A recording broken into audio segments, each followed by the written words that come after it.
Chapter 12. Out with the old, in with the new.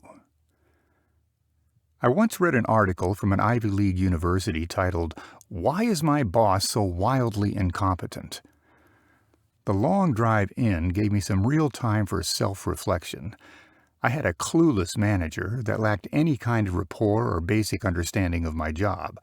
What could I do? I could sit around and pout, or I could go to work. So I found solace in my mundane routine. There was a warm comfort in the ordinary way of doing things, the Flushy way of doing things. I warmed up my computer and grabbed some coffee, when all of a sudden there was an upswell of commotion on the sales floor. It sounded like a rabid pack of hyenas chasing down a gazelle. People started stammering up from their desks and hordes of employees rushed into the hallways. "Where's everyone going?" I murmured aloud. Dean jolted up from his desk and started power walking towards the nearest exit. "Dean, what's up?" I yelled. He didn't flinch an inch. I made sure to yell to get his attention.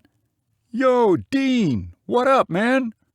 He looked back at me for a second and said, "Don't you read your emails? You gotta keep up with those, Mike." He turned back around and headed towards the exit. As he got close to the exit, he turned back around and shouted, "They're about to make a big announcement in the conference room. It's an all-hands-on-deck bulletin company conference call. There should be close to 10,000 people on the call." Dean followed the outflow of people leaving the sales floor and didn't look back. I hurriedly packed up my stuff and ran out after him. I followed the crowd into the nearest open conference room, one of hundreds in the building. This place was packed, like a pizza with way too many toppings. The boardroom table was a single 50-foot piece of redwood. The table sat around 60 to 70 people, yet not one open seat in the whole room. So, like the other 100 people jammed into the room, I stood on the periphery of the room and waited patiently. What was I waiting for? I had no clue. I nudged the guy next to me and whispered, "Hey, what's going on?" He pointed up to the ceiling and said, "Quiet! The man is listening. The man is always listening." I tilted my head just enough to look up without drawing attention. Ah! The boardroom was covered in whiteboards and computer monitors with adjoining web cameras. As far as I knew, this was just one of many conference rooms at HQ. All of a sudden, on the conference table speaker, a voice chimed in. "And now, the president of Flushy." The president simultaneously popped up on all of the computer monitors. I wasn't used to being cornered. To say it was intimidating was an understatement. With no further introduction, he screamed out, "We need results. We need a game changer. We need to think outside the box, people. We need to turn the dial. We need to move the needle. We are just 1 week from announcing our next venture funding round. That's right. We are opening up our Series B funding round. Our most recent round of funding produced a valuation of $5 billion. We are hoping to get a valuation somewhere in the ballpark of $100 billion. Half the people in the room needed bibs because drool was spooling out of each ends of their mouths. I looked around at the room and had nothing but questions. David let his statement simmer without uttering another word. It worked. Because every single person in that room was nearly foaming at the mouth, chomping at the bit to get a piece of that eventual IPO money. "But wait, there's more," I whispered aloud. The guy next to me immediately took a step away from me. I wasn't quite sure why. Was it my breath? And then, "Speak up on it. Who said it? Time to step up or shut up." The president began berating the room.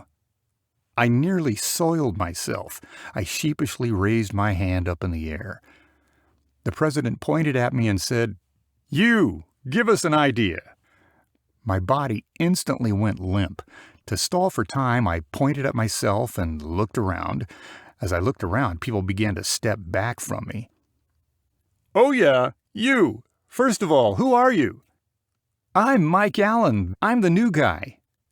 "Perfect. The new guy. The new guy who speaks up on conference calls. Just what we need. David started uncomfortably laughing, like a generic kind of corporate laughter bosses do from time to time. Other people around me shared an obligatory laugh at my expense. The noise quickly quelled, and I was once again face to face with the president of the company. Time for me to step up to the plate and take a swing. Well, we save people time and we save people money. How about why flush your time down the toilet buying life insurance the old school way? Try Flushy. There was an awkward pause, a moment of kindling silence. The president began to tap on his desk. Tap, tap, tap. I took it he wasn't pleased with my answer and started looking down in shame. People around me further distanced themselves. I like it. I like it a lot. Time is money, and money is everything. That's what I'm talking about, Mike Allen. Keep coming up with ideas like that, and I'll be out of a job soon. The president laughed again. The room obliged and followed in sequence. David began to again scan the room looking for something. As long as I was off the hot seat, that's all that mattered. The president started to squint as he sized up the room. He pointed over to someone at the end of the boardroom table. It appears David found his next victim. Jerry, this guy Mike over here, he's been with the company, a couple of weeks by the look of it. He came up with a brilliant idea off the top of his head. What do you have for me? Inspire me, Jerry. Tell me something good. Animals have 3 reactions to danger. They can fight, they can run, or they can freeze. In this case, Jerry was frozen stiff. Might as well have had a cardboard cutout in that seat. I didn't know the guy or nothing, but he seemed to be one of our many overpaid managers. What about life insurance? Life insurance that... Jerry was stumbling through his words, desperately trying to come up with a creative idea. Clearly, he hadn't used his brain in quite some time. He must have been a manager. What about life insurance for your pets? Jerry proclaimed magnanimously. Jerry really thought he knocked that one out of the park. Jerry likened his idea to the caveman smart enough to rub 2 sticks together and create fire. He leaned back in his chair and ran his hands through his suspender straps. The room was dead silent. People were looking around to gauge the reactions. The president leaned back in his chair, and a large, disappointing sigh was all that anyone could hear. It wasn't looking great for Jerry. The president started aggressively tapping his fingers on his leather chair. Tap, tap, tap. Jerry, that was probably the worst idea in the history of ideas. The president clasped his hands together and tilted his head back, looking up at the ceiling. He was deep in thought, and we all started looking around. I felt like a witness attending an execution. Jerry, you realize that uttering something that moronic has consequences, right? Jerry began to sweat profusely, like he just ran a marathon. This felt more like a scene out of a mafia movie rather than a brainstorming session. The room had gone completely silent with anticipation. Jerry, you're fired. You have 10 minutes to clean out your desk and leave the building. Jerry, along with the rest of the room, looked completely stunned. Initially, he sort of laughed it off and shrugged. When he looked around the room, people were afraid to make eye contact or say anything. Jerry ran through the typical phases of denial. He scoffed and said, What? Are you serious? You've now got 9 minutes and 45 seconds. You're joking, right? But I've given this company the last 4 years of my life. You've now got 9 minutes and 20 seconds. Jerry frantically looked around the room and realized he had no allies and no options. Clearly, this reality had set in as his tone became somber and face expressionless. Jerry found the courage to collect himself and slowly rise from his chair, like a loaf of sourdough bread beginning to rise in the oven. Jerry, let's get moving already. Go before I have to call security. Let's not make this more embarrassing than this has to be. Believe me, this is hard on all of us. Jerry's eyes noticeably started to water up. He got up, stood up tall, and headed towards the exit. He mustered what strength he could and politely excused himself from the meeting room. Now listen to me and listen carefully. This is a revolution, people. Sometimes you gotta crack a few eggs to make an omelet. No one said it would be easy. We're out to change the world. Now, people, let's lock arms and make this happen. If you can't handle that, or if you're not down with that, I suggest you all start refreshing your resumes and find somewhere else to work. The meeting abruptly came to a halt, and the president disconnected from the conference call. Not a word was said as people started vacating the conference room. I scanned the room as people began to spill out into the hallway. Dean was at the other end of the conference room. He was twirling a pen and staring at a blank monitor. I could tell he was thinking about something.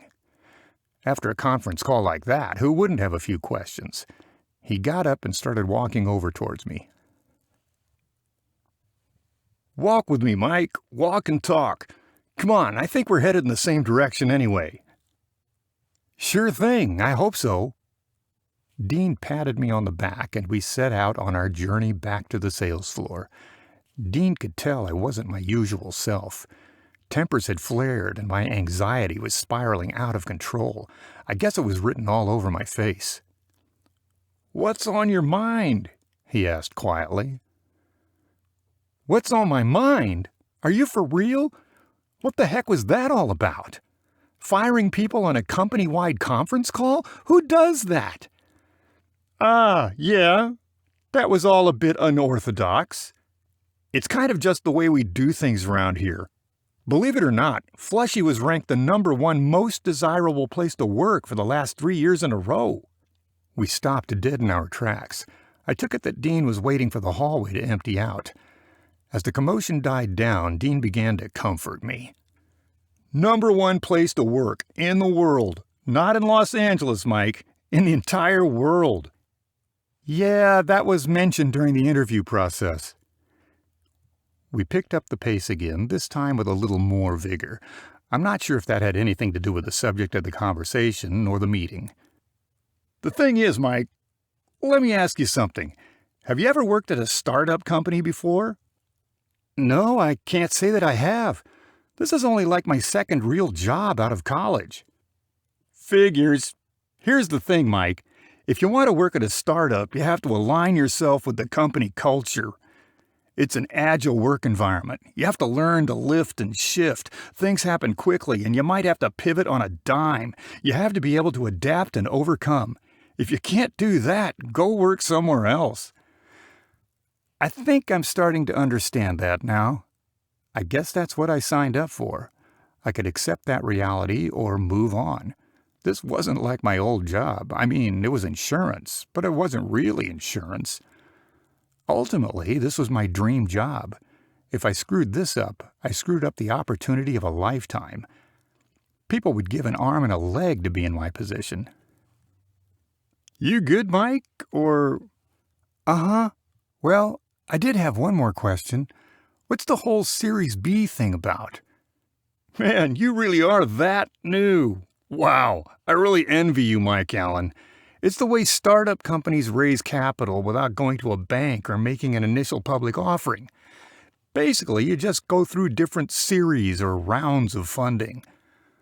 Oh, yeah, that all makes sense.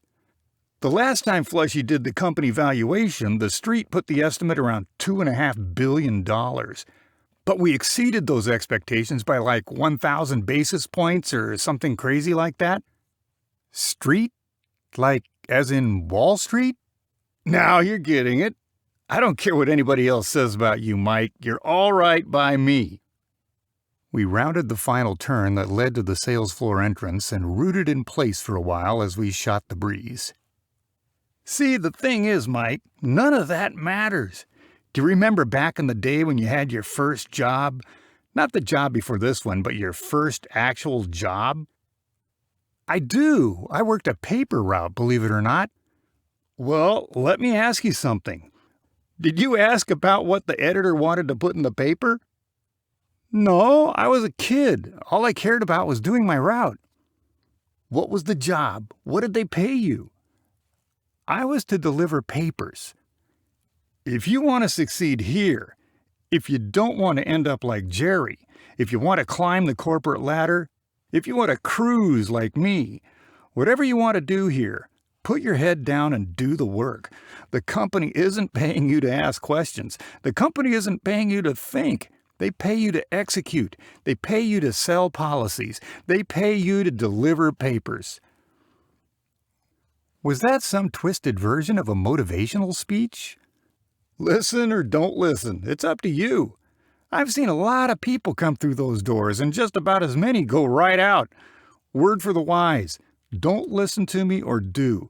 Frankly, Mike, I don't care, but don't come crying to me when it all falls apart and the wheels start to come off the bus.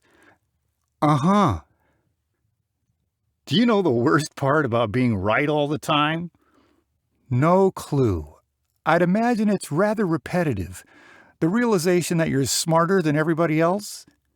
Smart, real smart. The worst part about being right all the time is having to say, "I told you so." It's so exhausting. We both shook our heads and went about our day. I sat back down at my computer and started working my email queue. Before I could start responding, I heard a call for me. It was a faint echo of my name. "Mike, I need to speak with you in my office," Bob shouted with both hands clasped around his mouth like a blowhorn. Yes, sir. Give me a second to close down my terminal." "Not 1 second from now. I said now. My office. Let's go." I turned off my terminal and started walking towards Bob's office. Looks like I couldn't catch a break. I opened the door to Bob's office and peeked my head through. I looked around and saw Bob with his back turned. Seemingly, he was finishing up some work on his computer. "Can I come in?" "Grab a seat and close the door behind you." What a crazy meeting, right? Bob looked at me for a second and shook his head in disbelief. Then, out of nowhere, he said, "You can't pull stunts like that." Stunts? Sorry, I don't follow. Honestly, I was confused by his tone. As far as I was concerned, I thought that meeting went pretty well for me. I mean, I wasn't the one who was publicly humiliated in front of the entire company and subsequently fired on the spot. "Mike, you're still new here, so I shouldn't put too much blame on you. This is something that comes with professional maturity. You have to learn when to shut your mouth and when to speak up. You have to learn when to lead, when to get out of the way, and when to follow." I stared at Bob with a blank expression. I mean, who did this guy think he was? Professional maturity? Is this guy for real? I mean, this is a workplace, not a bordello. I decided to let cooler heads prevail and hear him out. In retrospect, it would have been easier to punch him in the face and quit. What followed was a flurry of curse words and overly dramatic language.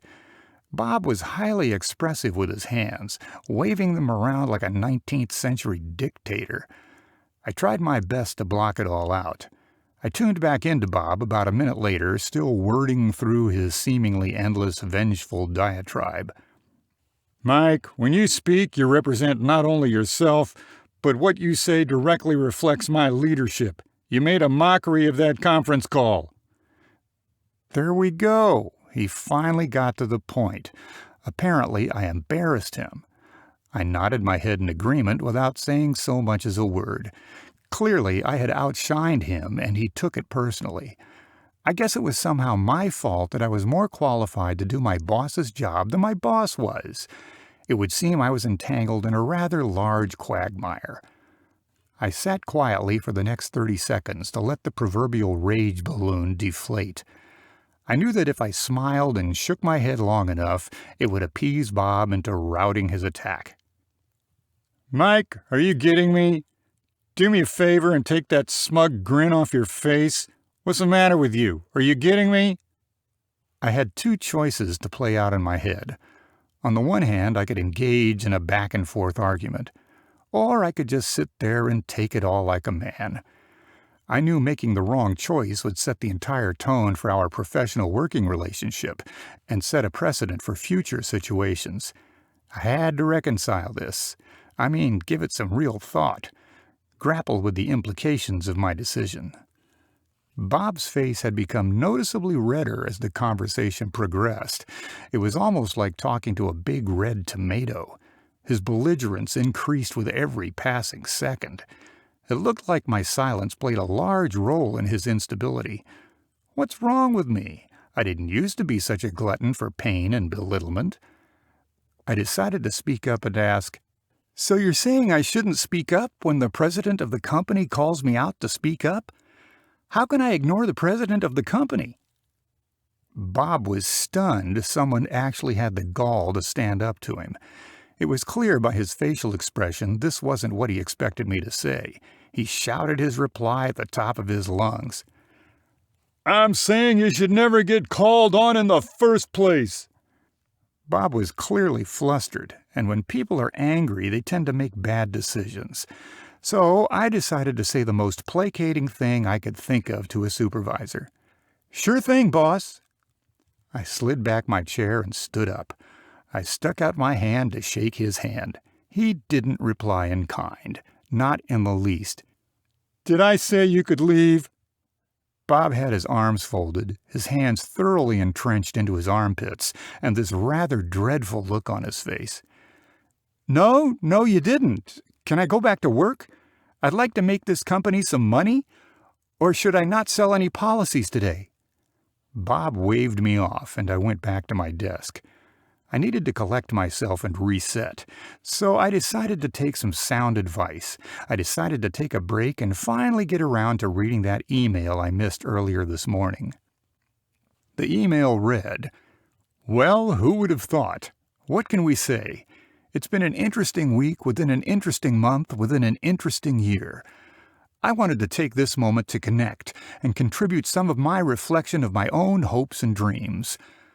Firstly, I'd like to commend each of you, my employees, for your individual leadership as we navigate through these craggy waves and jagged bluffs. Despite the recent news, you have each maintained a clear commitment to the task at hand. While this may seem small to you, even trivial, I can't tell you how huge it is in the game of life, and especially in business. The ability to focus and execute amidst turmoil is a sign of a true leader. For me, I have experienced a wide range of thoughts and emotions over the last couple of days. As a leader, it's important that we express and consider all of these thoughts and emotions. At the same time, you don't have to invite them in for tea and crumpets. It's okay to feel confused, worried, excited, happy, angry, sad. One thing I like to remember is that the power of the mind is to be able to acknowledge these emotions without allowing them to incapacitate you, disrupt your flow state, or dampen your attitude. Speaking of attitude, this shouldn't come as a surprise to most of you, but reading The Art of War is another helpful practice that helps me stay focused and centered every day, especially amid these challenging times. One thing to keep in mind is that the only way to eat an elephant is to start one bite at a time. For instance, let's say you want to run your first marathon. The point is not to run a marathon, it's to become a runner. Life happens. Nothing is by accident. In order to lead this revolution, it takes a commitment to be the best every single day. Let's all just stay focused. I'm asking you all to trust the process. We are well on the way to our $100 billion vision, but without sacrifice, that'll remain just a vision. With that, once again, thank you for leading. Thank you for being self-aware.